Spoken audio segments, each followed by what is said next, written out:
Hi, welcome to the first episode in the series called Why I'm Leaving Canada.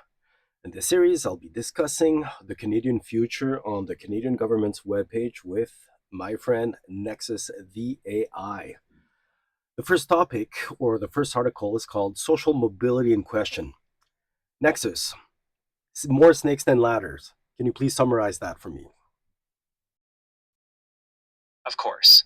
In that section, the report outlines a future where upward mobility becomes much harder.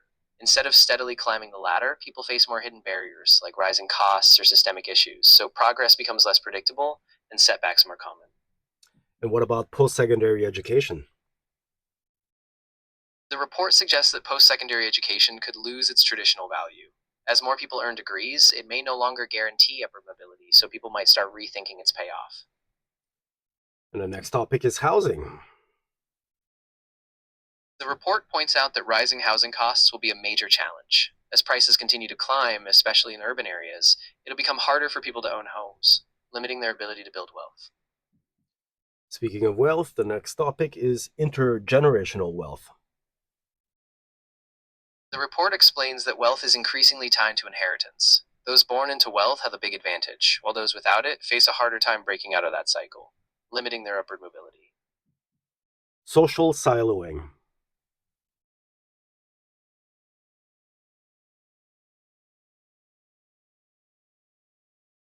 The report notes that as mobility declines, people tend to stick within their social groups. This creates silos. Communities become more isolated, and opportunity gaps grow since different groups aren't interacting as much. All right. Aspirations and expectations for the average Canadian.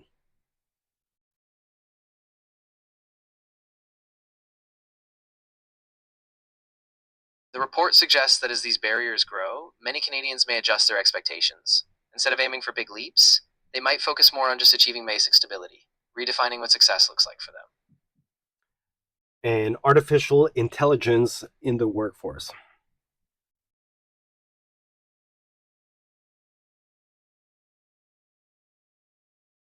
The report indicates that AI could widen inequality in the workforce. As automation increases, lower skilled jobs may disappear, while those with advanced tech skills could pull ahead, deepening the gap between different segments of the population.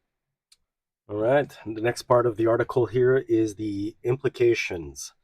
First topic is the Canadian economy could shrink or become less predictable.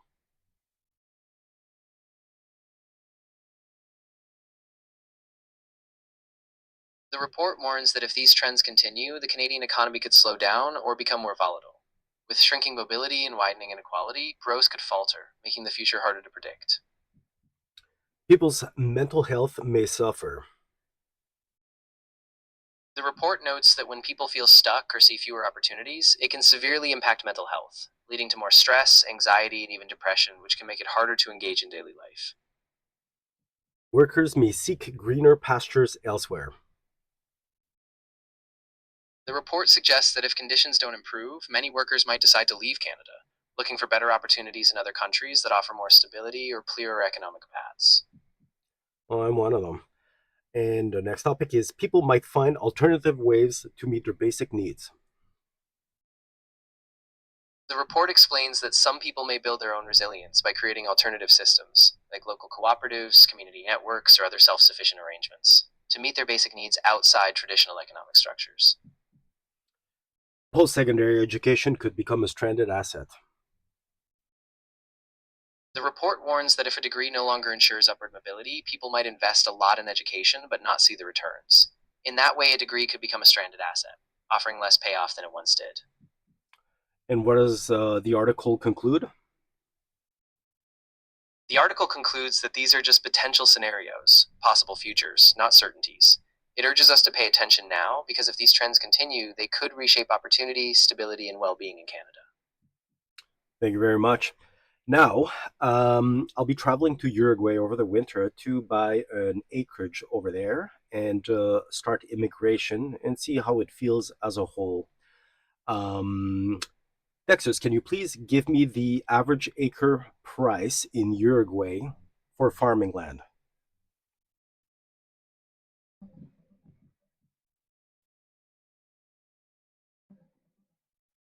The average price for farming land in Uruguay is about 4,070 US dollars per hectare.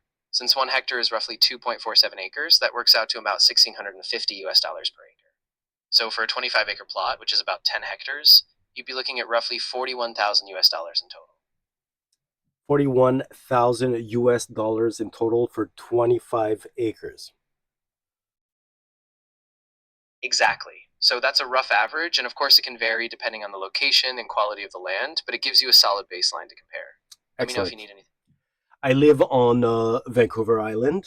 Can you please tell me the average price for an acre on Vancouver Island for farming land as well?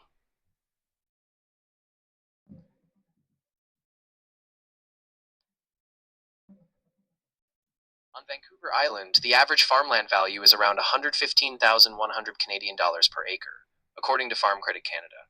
Keep in mind, this is a headline average, and prices can vary widely depending on location, zoning, and access. Okay, so for 25 acres on Vancouver Island, what would be the average? Right, so if we multiply the average price by 25 acres, that would be about 2,877,500 Canadian dollars. So for a quarter of a section like that, we're looking at a significant investment, especially compared to Uruguay. Okay, so in Uruguay, $41,000 or under 50,000 US dollars, and in Canada, we're looking at over $2 million as an average, is what you're saying. Exactly. The difference is massive. In Uruguay, it's under 50,000 US dollars for 25 acres, while on Vancouver Island, you're looking at well over 2 million. It really puts things into perspective. It sure does. Thank you very much for your help. All right, everybody. Thank you for joining me on this first episode, Why I'm Leaving Canada, and I'll see you on the next one. See you.